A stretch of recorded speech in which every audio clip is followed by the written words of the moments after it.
Prime Minister Imran Khan, thank you very much for giving us this opportunity. Now, the first thing that I noticed when I entered this Prime Minister's office was a picture of the founder of Pakistan, Muhammad Ali Jinnah. Tell me to what extent you think your government has followed his vision of a Pakistan where minorities enjoy the same rights as the majority of the country. Well, let me just first give the philosophy of Quaid-e-Azam, who was the founder of Pakistan. He believed in a state based on the principles of the first state of Islam, which was in Medina. So the state of Medina was built on certain principles. And our founder, Quaid-e-Azam, he always wanted Pakistan to follow the same principles.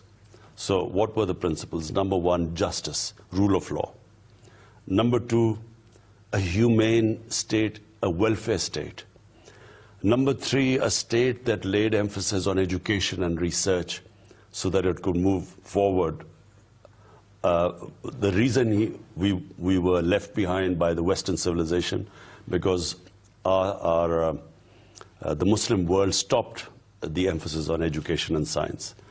He believed in meritocracy. He did not believe in hereditary politics. He believed in democracy.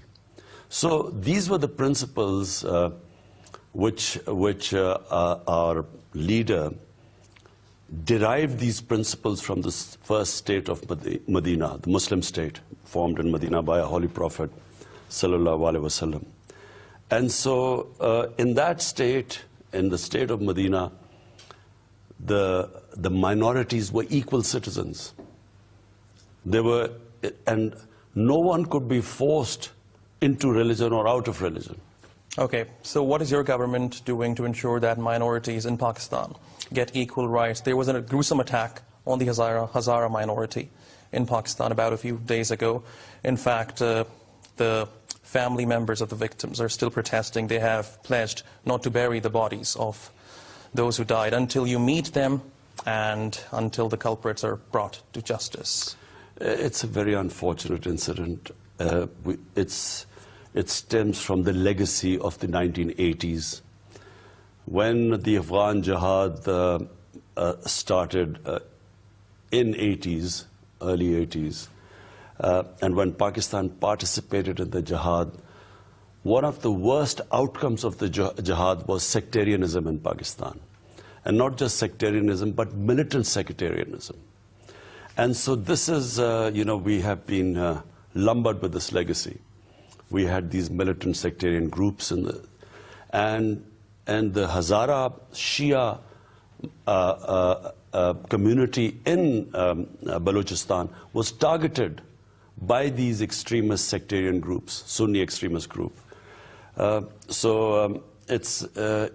was very unfortunate, because unfortunately, not just that we had these extreme sectarian groups, these groups have morphed with ISIS or Daesh. And so this horrible attack was claimed by Daesh, ISIS. And, I can understand the pain of the Hazara community, because the last time I was in opposition when they were targeted, I actually went there, and they too, they didn't want to bury the dead until there were certain promises given. And, we will assure them of complete support and protection. So Pakistan is going to do whatever it takes to protect the minorities of the country?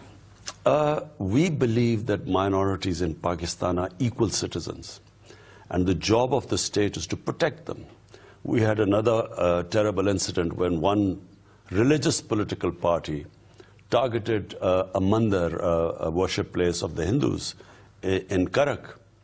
And the government has immediately taken action. It's arrested everyone, and our government has pledged to rebuild that temple. Okay, now, Prime Minister, as you know, we all are facing an unprecedented coronavirus pandemic. But before I come to that, there's another pandemic which requires our attention, the pandemic of Islamophobia. You are one of the few leaders in the world who spoke against the rise of Islamophobia in the world. Now tell me, how concerned are you about the rise of Islamophobia in the western part of the world, and what would it take to contain it? Well, you know, I'm probably more aware of Islamophobia in the West, and more aware than Muslim leaders who have not lived outside their countries, or who have not spent time in Western countries. Because I used to play professional cricket in England. I went to university there. So I spent a lot of time in England. And I saw the evolution of Islamophobia in Western countries. And if I have to put a date on it, it was Salman Rushdie's, that awful character Salman Rushdie. He wrote this book which insulted our Holy Prophet ﷺ. And since then, two things happened. One, that in the West they could not understand the reaction of the Muslims when our Holy Prophet was insulted. And because they could not understand it, they believed that Islam was against freedom of speech. So they put it on freedom of speech, that the man can write anything in a book, not understanding the love and respect and reverence we have for our Holy Prophet. On the other hand, the Muslims living in Western countries got very agitated. And some of them demonstrated there, and a few even became violent. And they believed that it was deliberately targeting the Muslim community. The fact was that the Western people do not understand, they cannot understand the way we feel for our Prophet, because they do not consider their own holy sacred entities the way we do. In fact, they do not treat religion like we do, especially in Europe. And so therefore, this big gap of misunderstanding between the two communities, between the Muslims living in the Western communities and the Western communities, this gap grew. And unfortunately, it was not addressed. It should have been addressed by leaders of the Muslim world, who should have got together and explained on world forums like the European Union, like the United Nations. They should have explained to the Western countries that there are two things which the Muslims will, if you, under the garb of freedom of speech in the West, caricaturize, insult, mock either our Holy Quran, which for us is divine word, or our Holy Prophet, then there will be a reaction. And so we should have just stressed to them that these two issues should not, under the garb of freedom of speech, be ridiculed or insulted. Unfortunately, we did not. The Muslim leadership did not do so. So therefore, this gap over a period of time, and especially after 9/11, this just has grown more and more. And so has Islamophobia. This gap of misunderstanding and Islamophobia have grown together. Prime Minister, do you think some Western leaders are complicit in exacerbating Islamophobia across the world? There are Western leaders who have exacerbated it, but I feel out of ignorance, because they do not understand, and I repeat, they do not understand how we feel for our Prophet and our holy book, because they do not have this reverence for their holy book or their Prophet, or religion for that matter. So it is a completely different cultural outlook to religion. And therefore, they inadvertently, in my opinion, make statements which exacerbate the situation. So how do you think they can fix it? There is only one way to fix it. We, the heads of Muslim states, should stress on the world bodies, the European Union, the United Nations, world forums. We should stress what the Muslim world feels for our Prophet. And we should explain to them that please do not use freedom of speech and make caricatures about our Prophet, because it causes immense pain. Our Holy Prophet lives in our hearts. And I have always stressed that the pain of the heart is much, much, much, much more severe than the pain of physical pain. And we need to make them understand this, because the Jewish community has made them understand that even an interpretation of the Holocaust causes them pain. And so in European Union, in European countries, it's actually an offense to even give your interpretation of the Holocaust. And there are jail sentences for that. So that's how sensitive the Europeans are towards the Holocaust, and quite rightly so, because it causes the Jewish community pain. Similarly, we should be able to make them understand the pain it causes to us, the Muslim community, when they use freedom of speech to cause us immense hurt. Prime Minister, have we failed as Muslims in making the Western part of the world understand the importance of our Holy Prophet? And why do you think Islamophobia is not treated in the same way anti-Semitism is?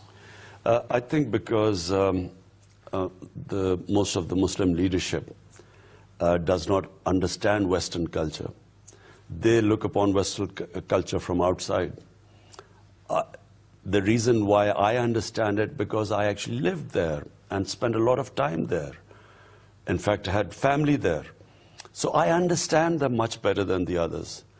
And therefore, I feel that Muslim leadership just do not understand what Muslim communities in Western countries go through because of Islamophobia. They do not understand.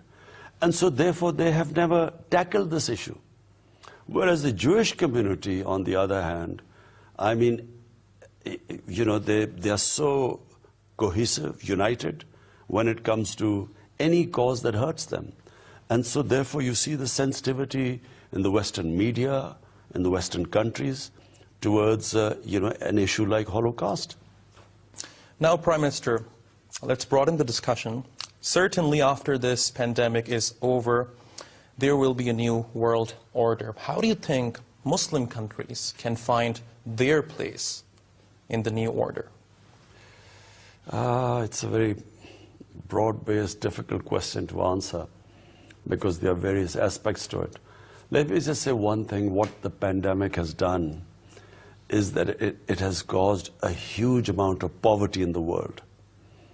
The pandemic has hurt the poor all over the world.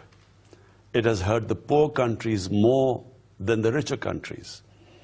But it has hurt the poor in all the countries. So even in the richer countries, the poor have been affected. It's they who have been unemployed. It's they who have lost their jobs.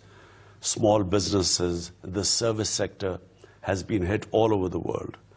But the poorer countries have been hit more because as it is, they have very, they're trying to balance their budgets, the expenditure and their revenues, and they tread a very thin line. And so what the pandemic has done, and specifically the lockdown to curtail the pandemic, what that has done is that it has unfortunately rendered so many people jobless. It has reduced the revenues of the governments. So for instance, we lost a huge amount of revenue because of the lockdown. People just couldn't pay.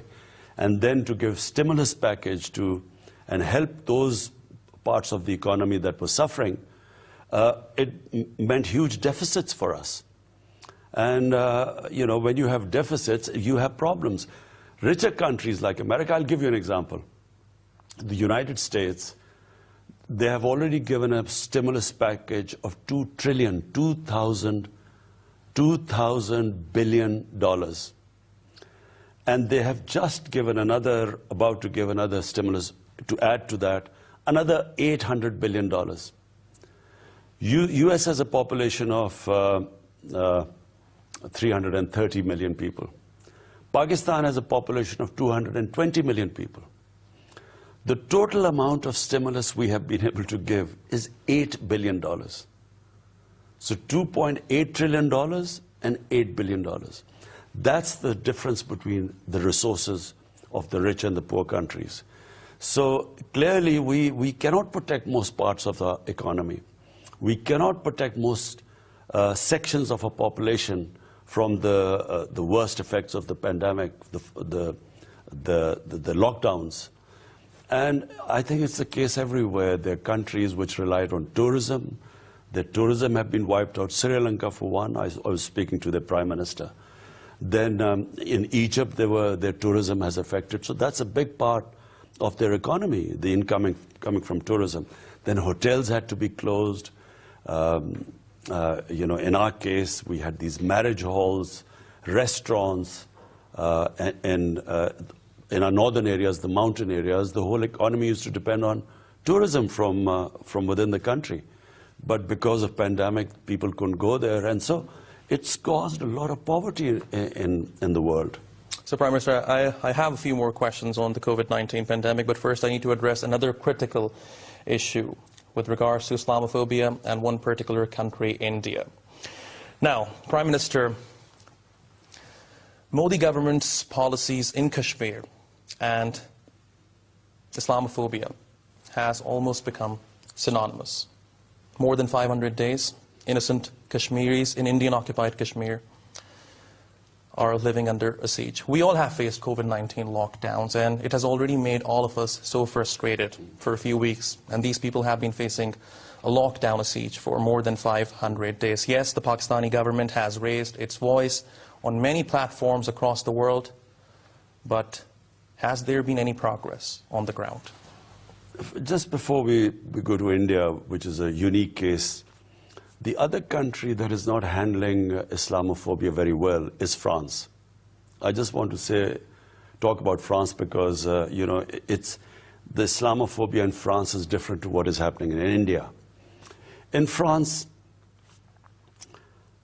the government has not distinguished between the acts of extremism or terrorism by a member of the Muslim community to what Islam says. So they've equated terrorism to Islam.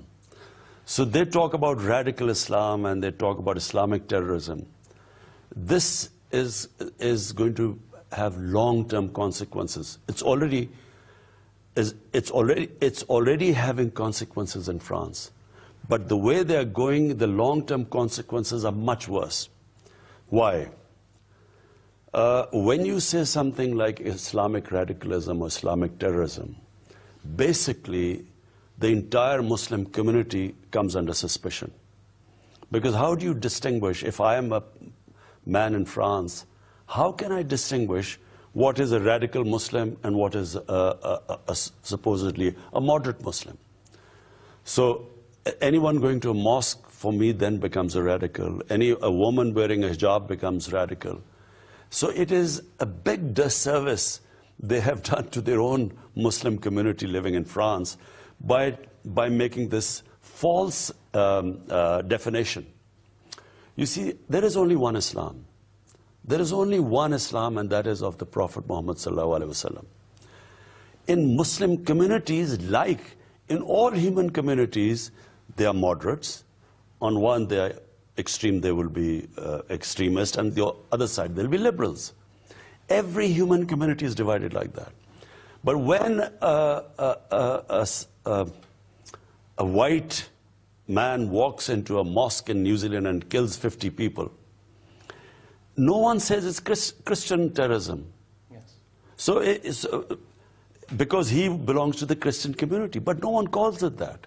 So they will call him a white supremacist or other things. But when a Muslim indulges in an act of extremism or terrorism, then Islam comes into the Islamic terrorism.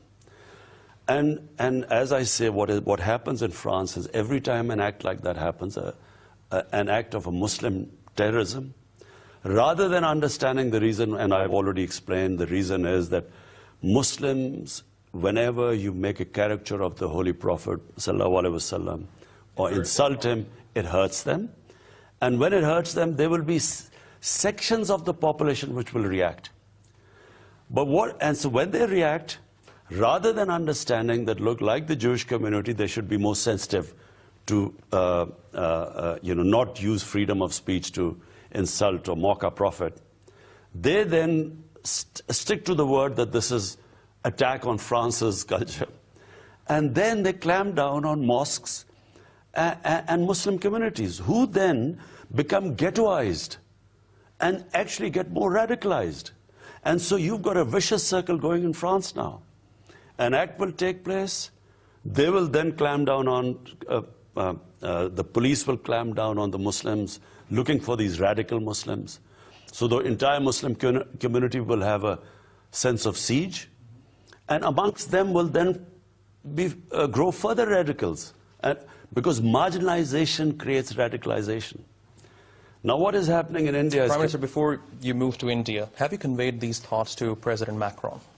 Well, I did when he said that, when there was an attack in response to some caricatures on the Holy Prophet in France, Macron said something like, Islam is in danger or something. Islam is in religion which is in crisis. Is in crisis. So I did respond to that because it's ridiculous.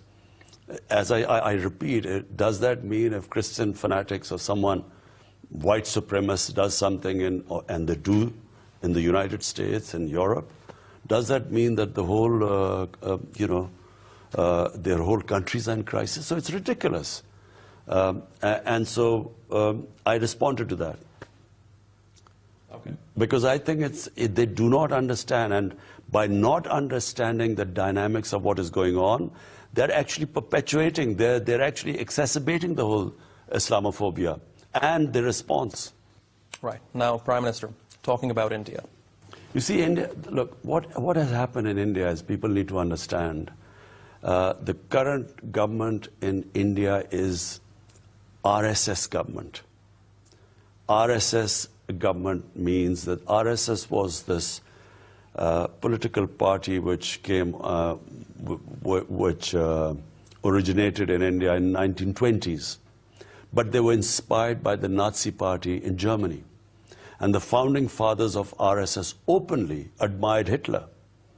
They admired the Nazis' idea of ethnic cleansing of Jews. They admired purity of race. They were racial supremacists, like the Nazis were. So this is the origin of RSS. RSS was outlawed in India after they assassinated the great founder of India, Mahatma Gandhi, when he was assassinated by an RSS extremist. So it was thrice outlawed in India because they had these cadres who were, like Hitler's brown shirts. They have about 4 million or so of these RSS brown shirts. And they go around beating up people, and just like the brown shirts did in Nazi Germany. Now, when Narendra Modi came to power, remember that he was responsible for a pogrom against the Muslims in Gujarat in 2002, when thousands of Muslims were butchered. And while he was the chief minister, and for 3 days, he allowed it to happen. So police stood back and watched the butchery of Muslims. 100,000 Muslims in Gujarat were made homeless. Their homes were burnt. So this is his background. And sure enough, when he came into power, rather than when you rise to that level, you expect someone to, move towards the center or moderation. Because the previous BJP government was ruled by Prime Minister Vajpayee, who, when he came into power, actually became a moderate. And he was, I think, a statesman who talked about peace. Narendra Modi has moved the other way. He has actually shown his extremist colors. He is basically, India today is a country which believes that India is only for Hindus. It's called Hindutva, the doctrine of Hindutva. How dangerous is it for the Muslims of India? It's not just dangerous for Muslims. It will eventually be dangerous for all the minorities. Already, there have been a lot of ethno-religious motivated attack against Christian community in India. But Muslims are the main target because the BJP, this RSS government, blames the Muslims and the Christians of why the Hindu civilization couldn't rise up, because India was ruled for 500-600 years by Muslims, and then for 200 years by the English, who were Christians. So they target basically the two communities right now. But any ideology which is based on racial supremacy, eventually will target all other races, all other religions. So, Prime Minister, do you think no one but Prime Minister Modi is to blame for the state of relationship between India and Pakistan? Absolutely, he is responsible because, you know, I know India very well because as a cricketer, India is a cricket-mad country, and so I have had a lot of love and respect in India. And so when I came into government, my first move was to immediately have improve our relationship with India. And I called up Narendra Modi and I said, we want to reset our relationship based on trust, and we want to move forward and solve all our issues through dialogue. And I never got any response. Not just did not get any response, in fact, his election campaign was all anti-Pakistan, all how he was going to teach Pakistan a lesson. And, and that's what he did when he came into power when he won the elections, completely on jingoistic, anti-Pakistan rhetoric. He then, when he came into power, I mean, that's when he clamped down on Kashmir. Kashmir is a disputed territory between Pakistan and India since 1948, 47. And the United Nations Security Council resolutions, which clearly state that the people of Kashmir were going to be allowed to decide their own destiny through a referendum, through a plebiscite. That plebiscite never took place. India never allowed that to happen because clearly they realized that any plebiscite, because it was a Muslim majority province, they would want to come to Pakistan. Hence, they did not allow that to happen. But there was always, Kashmir had this special status because of the UN Security Council resolution. But 5th August 2019, Narendra Modi did away with that article, that special article which gave Kashmir that special status, Article 370, and just got rid of the special status. But not only that, he is now subsequently trying to change the demography of Kashmir by settling outsiders, Hindus coming into Kashmir, settling them there so that the demography would be changed, so that if in future there is a referendum or a plebiscite, the majority would be Hindus. Now, Prime Minister, there are well-documented facts that the Indian military is committing atrocities in Kashmir. Now, what I would like to ask you here is, yes, Pakistan is raising its voice on international platforms in the UN. There are multiple United Nations Security Council resolutions regarding Kashmir, and India right now is in defiance of all those resolutions and international law as well. But what has been the progress on the ground? Kashmiris are still under siege. It's been more than 500 days. Many have lost their lives. Yeah, what India has done in Kashmir is that a population of 8 million Kashmiris and now is under siege from 800,000 Indian troops in the valley. And there are almost daily news of stage encounters where they kill Kashmiri people, Kashmiri youth. Thousands have been whisked away from Kashmir, teenagers. All their senior leadership is more or less in prisons or house arrest. And so in these circumstances, unfortunately, the world has not really, there have been talks. The United Nations Security Council has spoken about it 3 times. But they have not produced any result. But that's it. Sadly, nothing concrete is happening. And sadly, also because the United States and Western countries somehow see India as a bulwark against China. You know, they want to build up India as a counterbalance to China, which I think is a huge mistake, because you know, they are then, as always happens when you want an ally and you need an ally, then you just the Western world just does not worry about their human rights abuses. This always happens. Prime Minister, do you think Pakistan needs to deal with the Kashmir issue differently now? What can Pakistan do? apart from, obviously, the war is never an option between two nuclear-armed countries. So if war is not an option, what else can we do? Approach international forums, which we have done. We have been speaking about it in the United Nations. We are also contemplating lawfare, and in other words, use law to fight a case on Kashmir. But I think Kashmir is an issue which, in my opinion, like the Palestinian issue, is not going to go away if the world thinks that it's just suddenly these people will disappear in thin air. It's not going to happen. This will go on.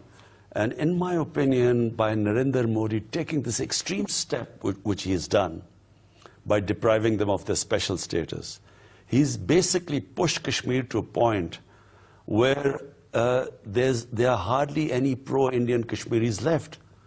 Because previously there were political parties that were pro-India. Today, if there is a free and fair election in India, the sort of oppression that has taken place in Kashmir since 5th August, they pushed the Kashmiris to a point where no political party in Kashmir will survive which is pro-India. Now, Prime Minister, as you know, President-elect Joe Biden will assume office in a matter of few more weeks from now. What are your expectations from his administration with regards to the Kashmir issue? Very difficult to say. I have no idea really how the Biden administration will behave. We will, of course, I spoke to President Trump, and twice I spoke to him, and he did offer to mediate between Pakistan and India on Kashmir. But obviously Indians stonewalled it. Let's see, we will again try with the Biden administration. Let's see, we'll try our best. Now, again, talking about US-Pakistan relations, how do you see the future of relationship between these two countries under President-elect Biden?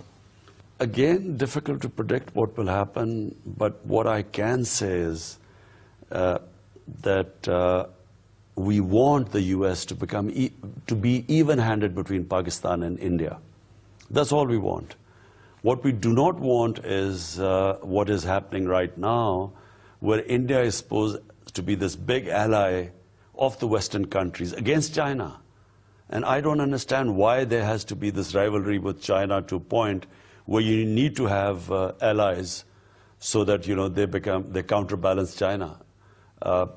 I do not understand this anyway, but I think that this policy is difficult for Pakistan because then the whole thing gets lopsided. India is favored. Pakistan's legitimate rights are ignored. Although Pakistan has, if you look back in the past, Pakistan has given huge sacrifices for United States. We became their partner, frontline state in the Afghan jihad. And after the jihad was over, the US abandoned Pakistan. In fact, slapped sanctions on us. And Pakistan was left with the baby, which meant we had these sectarian groups, we had militant groups in Pakistan, which later on the same US blamed Pakistan for these militant groups. These same militant groups were Mujahideen, helped by the US, by the CIA, helped Pakistan, financing them to fight the Soviets. But once they left in '89, the Soviets left, the US abandoned us, we were left with these groups. And same groups come 2001, 9/11. Pakistan then was asked to take on the same groups which had been indoctrinated in jihad, which meant foreign occupation. So when the Soviets had invaded Afghanistan, fighting the Soviets the Mujahideen they were heroes. But when the same people turned against the US, when they occupied Afghanistan, they became terrorists. And Pakistan's job was to take care of these terrorists. We paid a huge price for that. Pakistan lost 70,000 people in that. We had suicide attacks going on, insider attacks in Pakistan. So the country suffered. Really, we should have stayed neutral because once we had created these groups who were indoctrinated in jihad, then come a decade later, after 9/11, then we then were, these groups now were terrorists. So, you know, Pakistan got stuck in the middle and we paid a heavy price. And so all we want is that there should be a balance between Pakistan and India as far as the US is concerned. That's really, if you ask me what would we want from the Biden administration, that's what would we want. Okay, now, Prime Minister, moving forward, over the past few months, many countries, especially many Arab countries, have normalized their ties with Israel. Does Pakistan have any such plans? Look, every country has its own foreign policy, its own interests. So, you know, who am I to comment on whatever they want to do with their foreign policy? But Pakistan, there are two reasons why Pakistan cannot recognize Israel. Number one, the situation in Kashmir is exactly the same situation of Palestine. So if we recognize Israel's takeover of the Palestinian territories, then we also have to recognize what India has done in Kashmir. So number one, you know, that's where we completely lose all moral standing if we are to talk about Kashmir and not about Palestine. Secondly, and much more importantly, the founder of our country was the one and the only great leader for me. And he's the one who people love and respect in this country, and that was Quaid-e-Azam, Muhammad Ali Jinnah. Very early he stated the policy of Pakistan about Israel.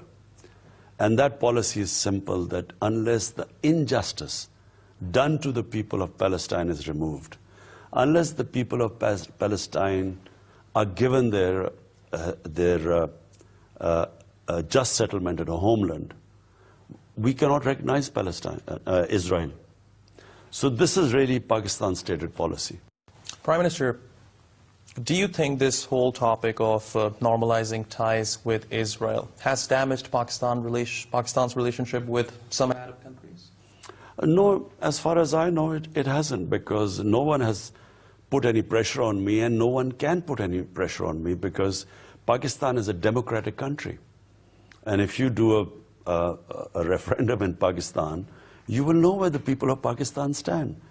So there's an emotional attachment of people of Pakistan with what is happening to the people of Palestine, just as they stand with the people of Kashmir.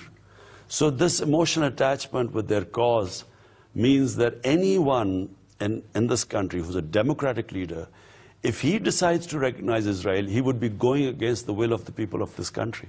Now, Prime Minister, let's talk about the coronavirus pandemic. The way Pakistan handled this pandemic has been praised across the world. How did you do that? Number one. And do you think Pakistan is lagging behind when it comes to vaccines against COVID-19? Well, the reason we handled it better than other countries is because we realized, you know, that Pakistan's situation was different to the Western countries and to China. Because you see, it spread from Wuhan city in China, and then it went to Europe and the US. And as it was unfolding in Europe, the measures taken by the European countries and the United States and also China, I quickly realized that we do not have the same situation as those countries. And we could not take the similar measures that these countries were taking, because these were rich countries. And even despite being rich countries, I mean, the people in those countries suffered and are suffering today.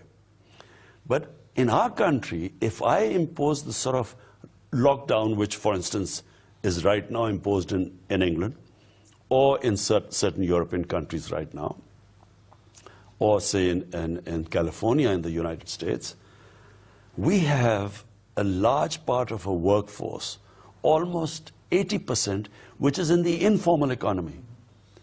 So, and then we have these daily wages or weekly wages who go and work on a daily basis or a weekly basis to feed their families. And we do not have that sort of social security where we could tell people to be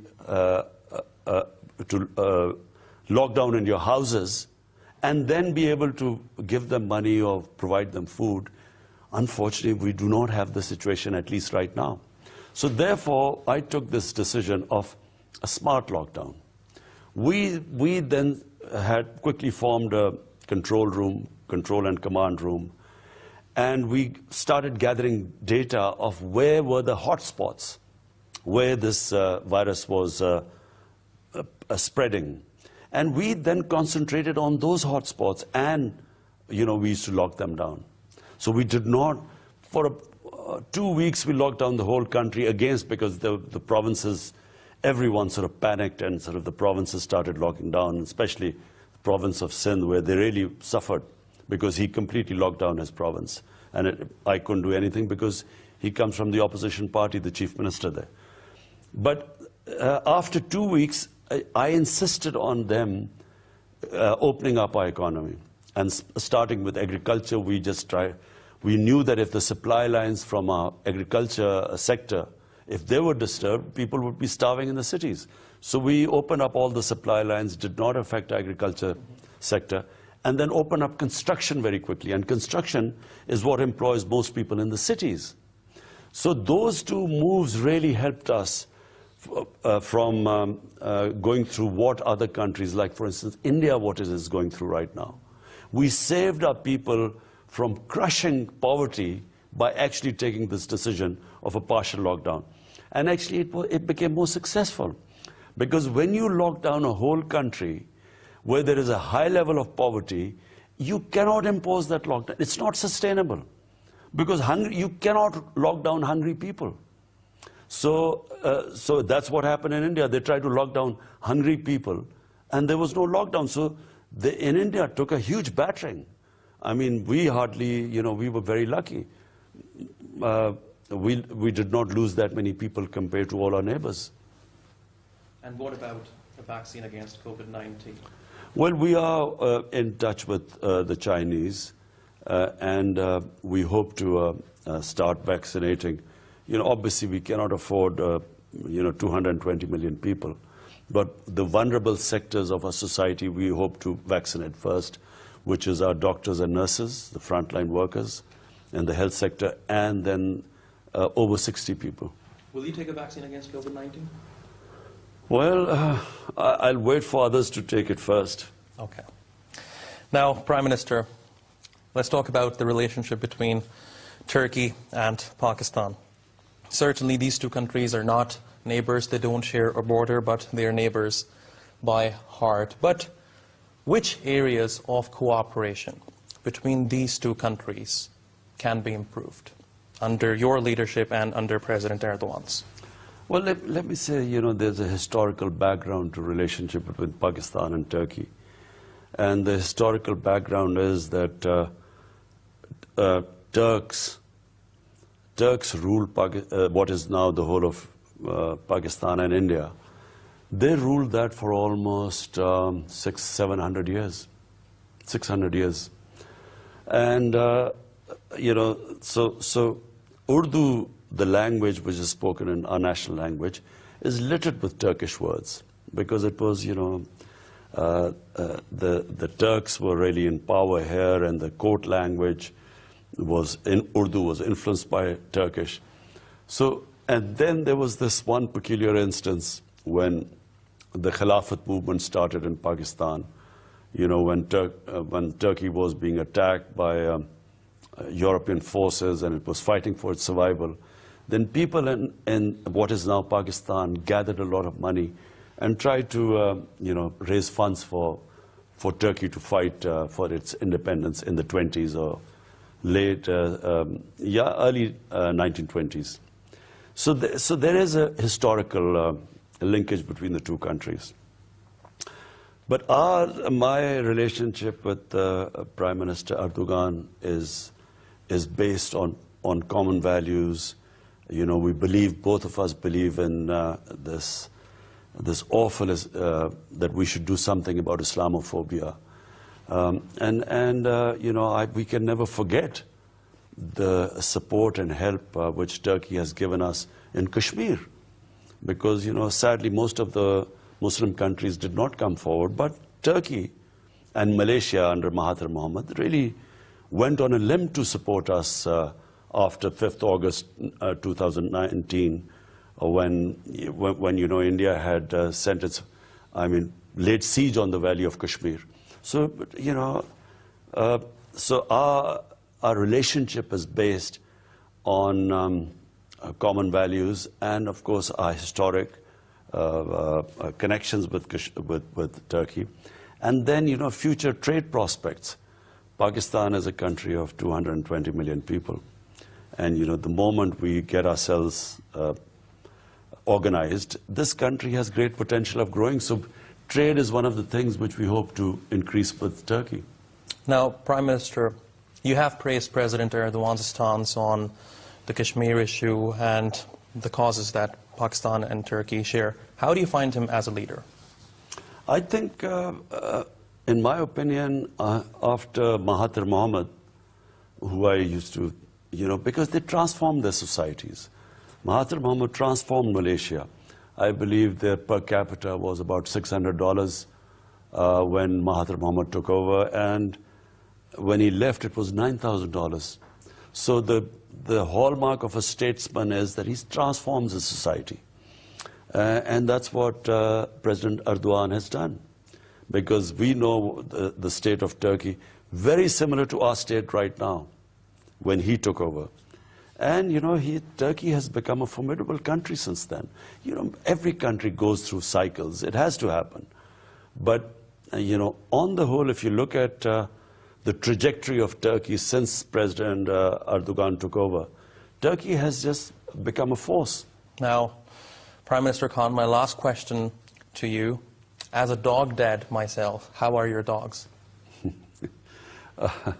I can't spend as much time because, I live on a farm basically, and I've always grown up with animals, farm animals, and dogs, of course, are part of farm, very much part of a farm because they, when you have farm animals. But unfortunately, since I've been in government, I haven't been able to give my farm, my animals as much time. How many are there, by the way? I have, chicken, goats. I used to have cows and buffaloes, but I have given them away. I only have goats now and chicken, peacocks. I have 4 dogs. Prime Minister Imran Khan, thank you very much for talking to us on ANEWS. Pleasure.